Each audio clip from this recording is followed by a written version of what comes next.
Hey, Vinny Lopes here from Off the Block, and what a wild weekend was it, college men's volleyball with a ton of upsets, and more importantly though now, let's talk about what some of these match results means to the bracketology as Selection Saturday looms ever closer, about a month away.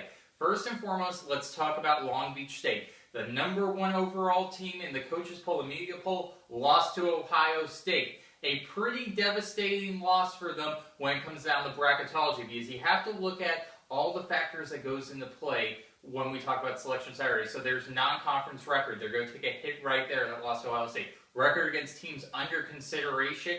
Buckeyes are going to be one of those teams under NCAA tournament consideration, so they're going to get a hit there.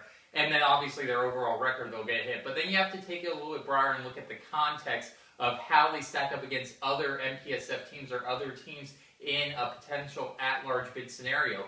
Right now, with that loss on their non-conference record, they're going to lose that non-conference category to BYU and UCLA, who both finished their non-conference seasons undefeated. And now it gets a little bit more interesting with those three teams when you start dissecting a little bit more, a little deeper, looking at record against common opponents, looking at record against teams under consideration. Remember that UCLA had a victory earlier this season against Ohio State. So based off of last night's result, the team that has to be most excited is UCLA. They're now probably going to move a leg up on Long Beach State in a race for a possible at-large bid scenario, or just in terms of overall seeding. But once again, still a lot of volleyball left to be played. And with that being said, let's talk a little bit about Ohio State right now. What does this victory mean for them? Well, first and foremost, it means that they are definitely in the at-large bid race if they were to lose in the MIVA tournament. So they're in for the long haul, they're in to stay. But now the question starts to come with them.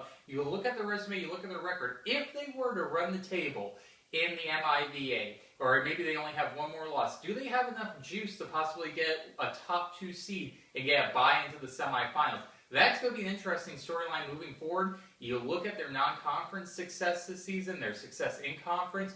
Their only losses on the season are against a good UCLA team and against a good Ball State team that's got a good RPI. So right now, the Buckeyes in a pretty good contention to possibly get one of the top 2 seeds when the NCAA tournament rolls around. So once again, a wild, crazy weekend college men's volleyball. Before we go, do want to hit on also that Stanford match, Stanford losing to Pepperdine. That's going to hurt the Cardinals a little bit in the race for an at-large bid, hurts them in terms of the MPSF standings. However, it's not a death nail blow. They're going to still very well be in the hunt. So once again, a lot of volleyball left to be played, and you're going to want to stick here at offtheblogblog.com for all your bracketology news and analysis.